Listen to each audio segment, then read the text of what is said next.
Alright, shalom, shalom. First and foremost, I want to give all praise, honor, and glory be to Yahweh, Ba'ashem Yahweh Shai, Ba'ashem Rakak Kodash. And I'd like to say double honors to the apostles and the elders of Great Millstone, who blessings to the hopeful elect, out there listening and learning, and also teaching this word in sincerity and truth, in the hopes that we may, in sincere hopes that we may edify and feed the lambs of Yahweh Shai, especially in these last days. And this is going to be a very quick lesson, because at the camp yesterday we had gone into a few many, topics. But this specific one that I wanted to go into is, our duty, when it comes to serving Yahweh Ba'ashem Yahweh Shai, as sincere believers, as Hebrew Israelite, men. We are basically we're to bear the light, and we're to let that light shine. Because this place is full of darkness, man. Everything that you see that's going on, whether it's, people trying to change their genders, which, the scripture says male and female created he them. Whether it's people that wanna get up to all kind of madness, do as thou wilt in, orgy parties, committing adultery, eating abominable foods, all of that, we call it out, and we are basically, we bear righteousness, or we're to set examples of what to do in righteousness, right? In a world full of wickedness, in a world where, the majority of the people, would just love to keep doing what they want to do. And when I say people, I'm talking about, you Israelites, man. All right, because this word is only for you. As for the heathen, man, they're gonna do heathenistic things, but we are not to learn the ways of the heathen. Okay, we're separate from them. And the scriptures prove that. In fact, let me get Psalms. I want to say Psalms 147. Okay, and 19. It says, He showeth his word unto Jacob, his statutes and his judgments unto Israel. So this word has been shown unto Jacob. The statutes and the judgments are to who? To Israel. It's not to any other nation. And in the kingdom, when we're perfect and we're living by these laws, statutes, these commandments, perfectly, because the laws are going to be put in our inward parts, the new covenant, we're going to be reprogrammed to keep the laws perfectly. What do you think these other nations are going to do in that time? They're going to look at us and say, whoa, this is a wise and understanding people, because they're going to see the way in which we're governing and the way in which we're ruling, the way we're running things, being joint heirs with Yahweh Shai. We're going to be running things the right way. The earth is going to be under a righteous vibration, and the very vibration of that is going to have a rippling effect, and these heathen nations are going to be in awe. All right, we're going to have a glow about us, so we're going to be ruling, in righteousness, as opposed to wickedness. The scriptures tell you in Proverbs 29:2. Okay, let me see if I can get that one real quick. Proverbs 29:2. When the righteous are in authority, the people rejoice, but when the wicked beareth rule, the people mourn. And you can see that the wicked is in rulership, especially now in this time period, because you've got nothing but mourning all over the earth. Every time you go on YouTube and you might click on a video that's monetized or something, you see an advert pop up and you see them children crying their eyes out in Gaza or something, or you see some sort of turmoil, breaking news, what's happening, over there in the so-called Middle East with, ballistic, or missiles being launched from Iran to Israel and vice versa, and there's drone strikes and Russia and Ukraine, and all kinds of madness is happening. And when we're in rulership, the scripture says that there's going to be war no more. That's in Isaiah the 2nd chapter. All right, that the scripture says the earnest, expectation of the preacher waiteth for the manifestation of the sons of God. Basically, all creation is waiting for the Israelites to pretty much rule on the earth. Because when the righteous are in authority, the people are going to rejoice, man. And that's going to be a hell of a vibration, to say the least. Because pure righteousness is going to be flowing. And that's exactly what we can't wait for, man. And that's why we need the real great reset. We need Yahweh Shai and the angels to come you know, and it's going to be so bad, you know, that the Lord's going to have to take us off the earth when he gets down. It's going to be so bad. It's going to be so bad. The Lord's going to have to take the elect off the earth. And that's exactly what's going to happen. The scriptures speak about the strangeness of our salvation. And it's going to be so far beyond all that they look for. The they being what? You know, the heathen. You know? Be ye not dismayed at the signs of heaven, for the heathen are dismayed at them. When them chariots come, you know, swing low, sweet chariot coming forth to carry me home, right? When them chariots come to gather up the elect of the nation of Israel to save us from our enemies, from the hand of them that hate us. Luke chapter 1, right? Luke chapter 1 and 68 says, Blessed be the Lord Yahweh, power of Israel, for he hath visited and redeemed his people. Who are the Lord's people, man? The Lord's people are the Israelites, man. Okay, and only starting with the elect are going to be saved in these last days. The Lord's people are the Israelites. And Israel goes back to what? Yasha'Allah, which means he is a prince of the power, man. You know? And we were given statutes. We were given the laws that we were to, a code of conduct, if you will, to live by. And the wicked, like the scripture says, unto the wicked the Most High saith, what is thou to do to declare my statutes? Or that thou shouldest take my covenant in thy mouth. That's in Psalms 50 and 16. Seeing thou hatest instruction and casteth the words of the Most High behind him. The wicked are the Edomites, man. Malachi 1 and 3 goes in, Malachi 1 and 4 goes into that. Okay? So this, you know, you can clearly see that the earth is given into the hand of the wicked, because there's nothing but protests, uproars of the people, death, tears, people crying, bawling, people are in pain. Right? People are in slavery. You know? Under a very wicked vibration. I'm talking about debt slavery. You know, you got people doing things for the love of money being the root of all evil. People doing crazy ass things just for that dollar bill, man, just to see extra zeros in their bank accounts. And it's for what? You know, so that they can stunt and because this is a cutthroat society, man. The more money that you make, you know, and most of the time you got to be a corrupt, dirty bastard just to get up the chain. And any corporation in this society, man, and you get the money, you got the guy at the top, and he's like layer cake. You you get so high up the chain, and you start shitting on people down the ladder, man. You know, and it's like the most corrupt people, the most dirtiest people you see at the top, and they're shitting on the people beneath them. You know, it's a corrupt society, it's a corrupt system. And these pyramid systems, you see, you know, these hierarchies and set up in these corporations, most of the time on the earth, man, they're set up, you know, of a wicked vibration, man. You got people, you know, stabbing each other in the back just to get positions. You got, you know, for promotions and that, people are doing the most in these jobs for promotions, to keep their job, to maintain their jobs. And it's only going to get even worse, because you're about to see some Hunger Games type scenarios out here. You're really about to, you know, to see, you know, the dog eat dog spirit come out of people, because, you know, Esau's pretty much putting it to the point now where your backs are about to be right up against the wall. You know, they're about to introduce so much chaos to these cities, right, that you're going to be begging for the government to establish a new world order in order for peace and tranquility. Like G. Edward Griffin goes into the Capitalist Conspiracy, that documentary right there. Problem, reaction, solution, man. So we're not ignorant of what's you know, Satan's devices. We're not ignorant of what's around the corner, or what's coming, of the time that we're in. The scripture says, "No in the time."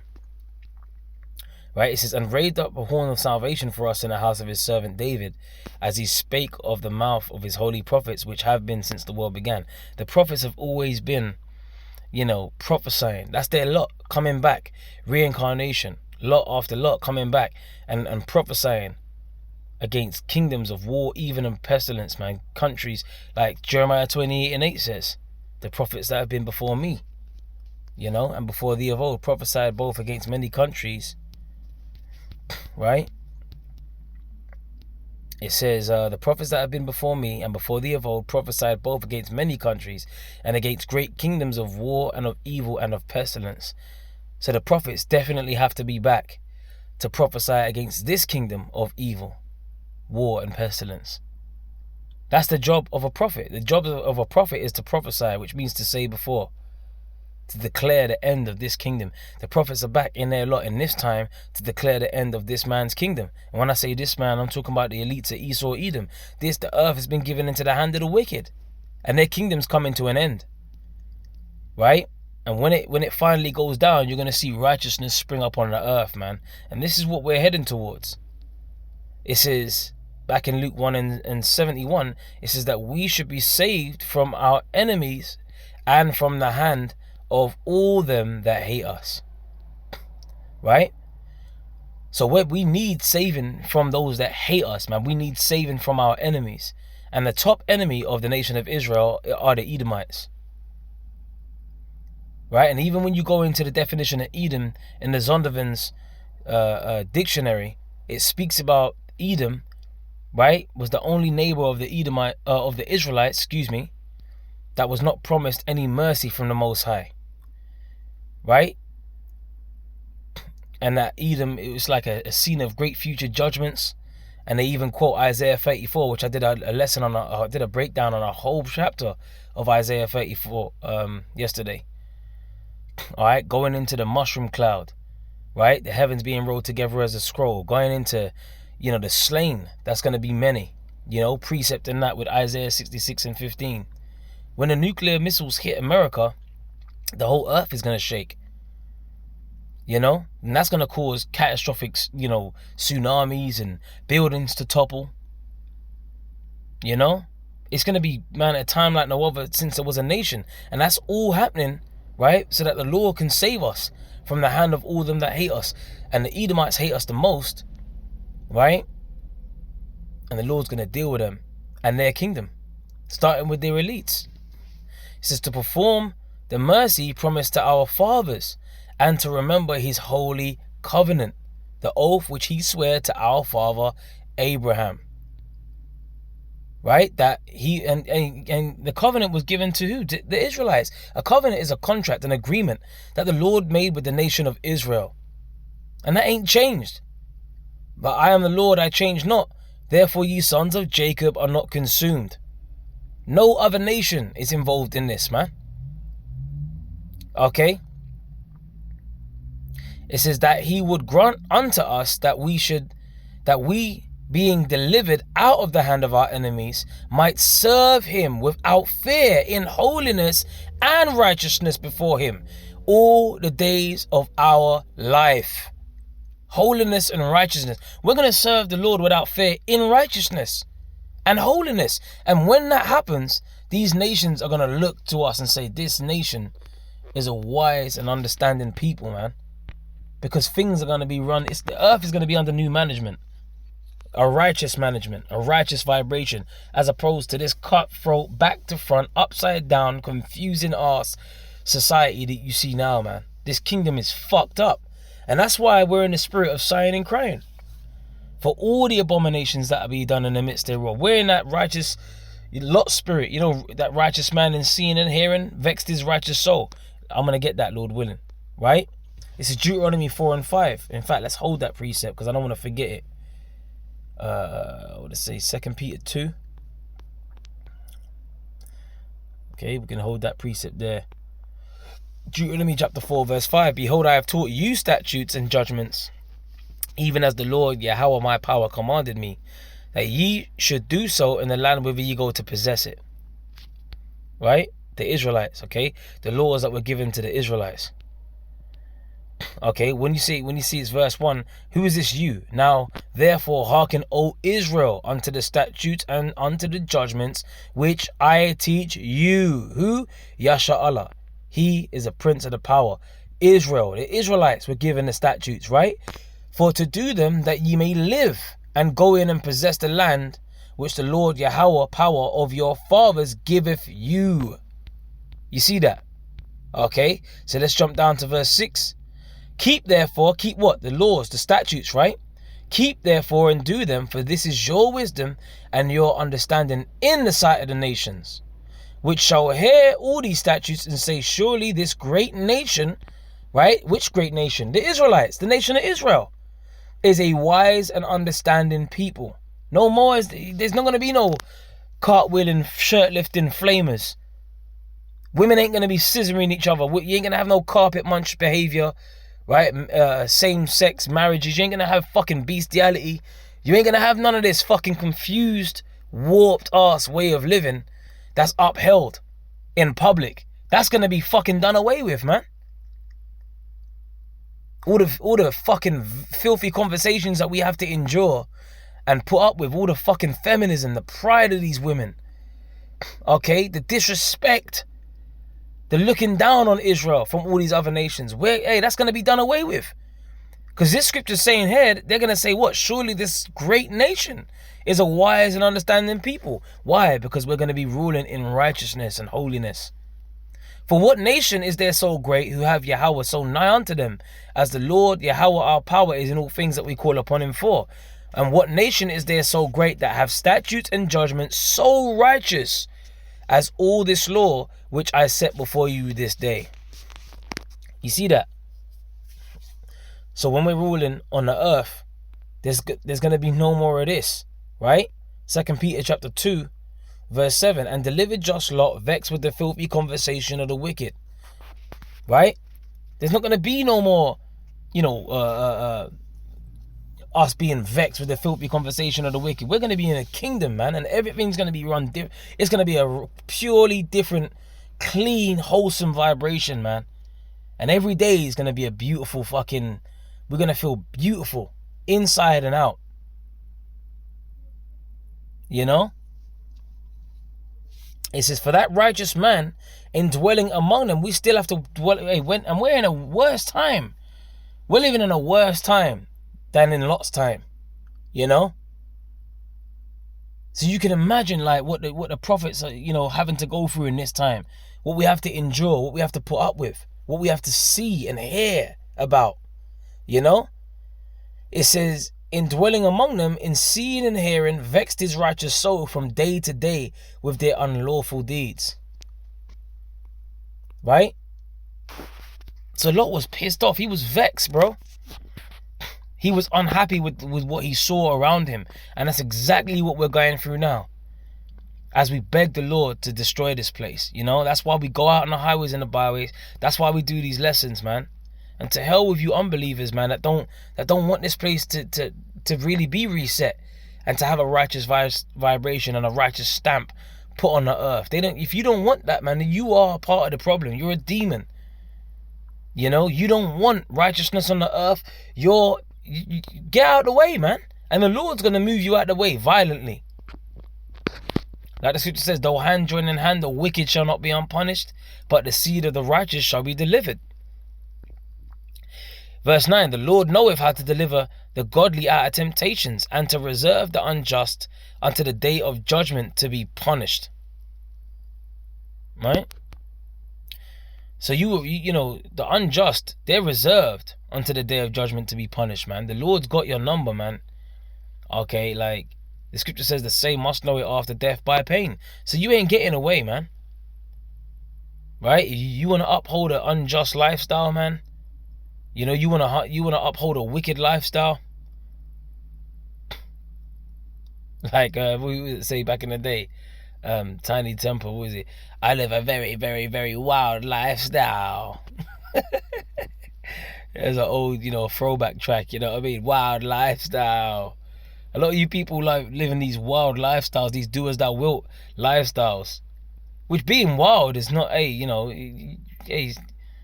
that's not really it's like if you wild in wickedness, man, you just wilding out. Like that show with Nick Cannon, wilding out. You just wilding out. You just doing whatever feels good. No code of conduct applied. You just out here living like a brute beast, man. And you're off, man. Like you women getting with other women, you men getting with other men, cross-dressers and that. That's a very wild lifestyle, man, in wickedness. And we got to put up with that, and it's vexing to us. And that's why we call it out, man.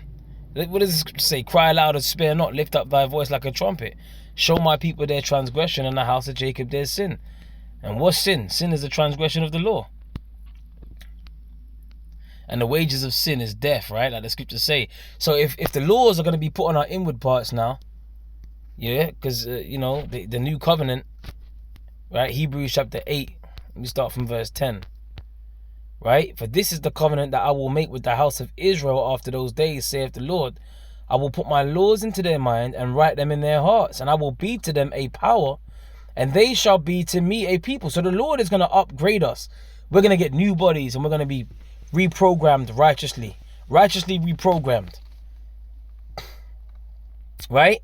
And they shall not teach every man his neighbor and every man his brother, saying, know the Lord, for all shall know me from the least to the greatest. So we ain't going to have to teach other Israelites how to behave, how to do. Nah, man. The laws are going to be in them. Okay? We ain't going to teach them, oh, shit, man. No, don't you know about that law, brother? You going off, bro. Ain't no Israelite going off in the kingdom. Hey, brother, you going off, brother. Yo, brother, salat, brother, I was going off. No, there ain't no one Israelite is going to go off in the kingdom. You best believe it.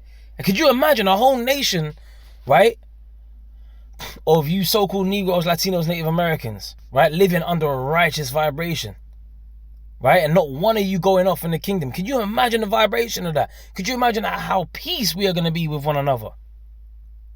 Hey, shalom, huh? Yo, shalom. Every day is just a shalom with a smile on your face, man. Feeling at peace, never feeling anxious around your own brothers and that. Never feeling like your woman's going to step out on you. You know what I'm saying? Like, she ain't answer my phone. What's she doing? Next thing, she's getting her back blown out while she's at work by her supervisor or something. Or, she needs that promotion.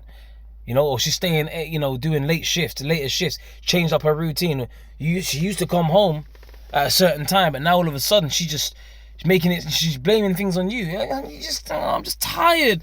She don't even want to give up the box no more. All kinds of stuff. Switching it up on you because she's getting her back blown out by her boss.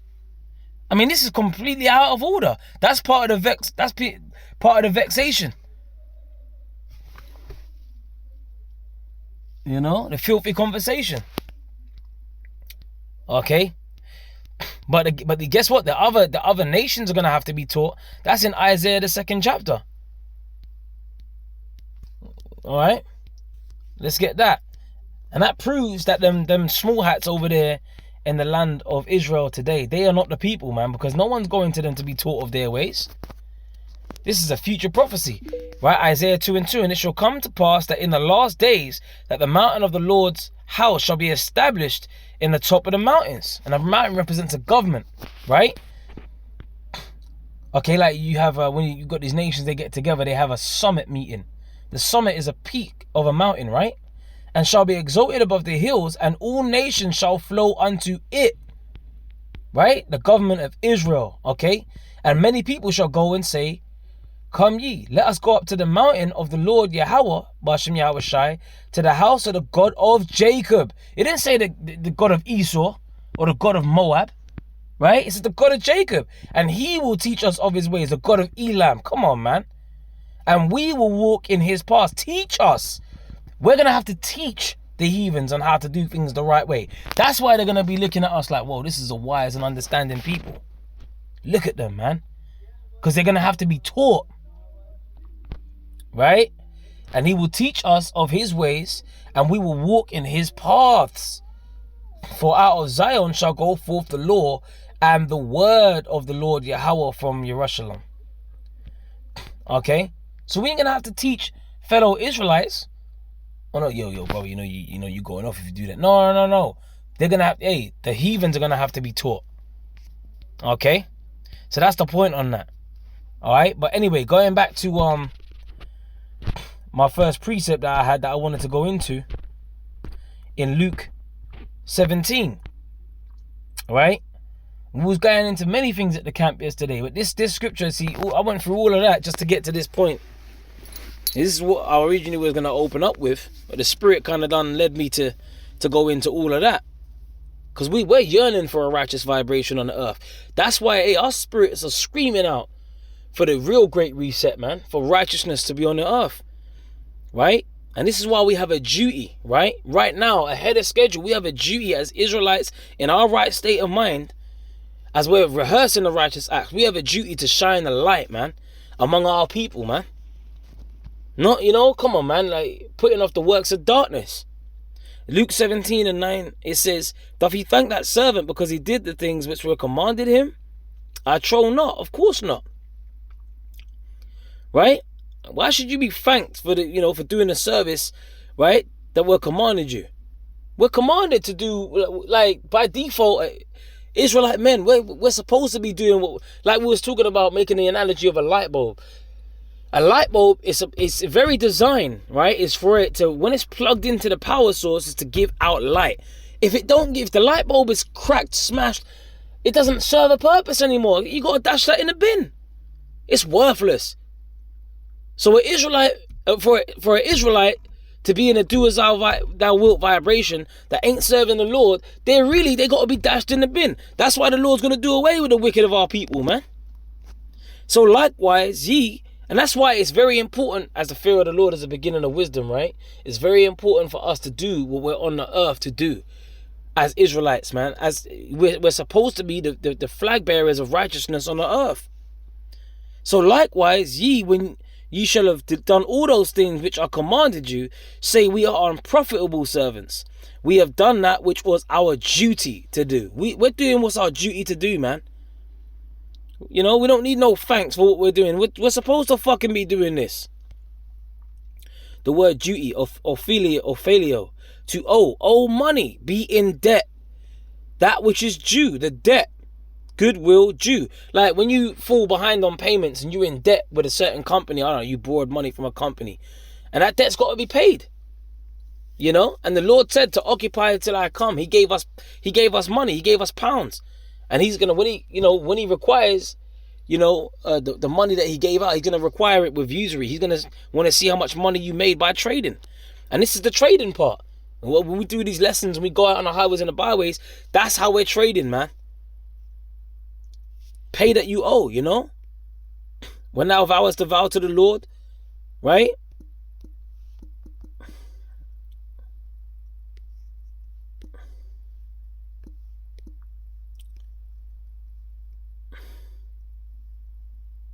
Right? This is Ecclesiastes chapter 5 verse 4. But when thou vowest a vow unto Yahweh, defer not to pay it. Right? You vowed a vow to Yahweh B'Hashem Yahushua when you came into this truth. You said, Lord, I'm gonna teach, man. Right? This pound that you gave me, I'm gonna go out there and I'm gonna gain more pounds by trading.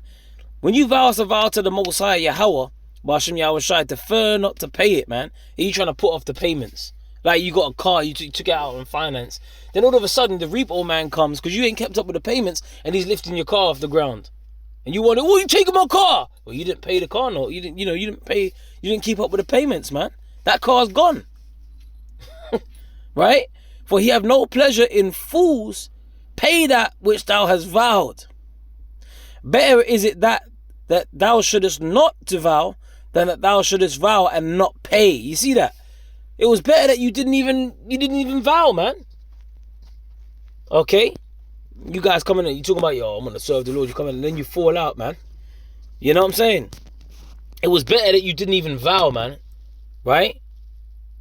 Rather than for you to vow a vow to the Lord and not to pay. Because guess what? When the Lord, you're going to be beaten with many stripes. Okay? Because you didn't pay what you owed to the Lord, man. Alright, so anyway, with that, look, I pray you were edified with this lesson. It's just something that was on my mind, this morning. Hey, we want righteousness on the earth, man, and that's why we do what we do, because hey, the fear of the Lord first and foremost. You know what I'm saying? And also we just want to see a change, man. Park said, we gotta make a change. But still I see no changes. But there's gonna be a change, man. There's gonna be a change. And it's gonna be for the better. So anyway, with that, man, shalom to the elect.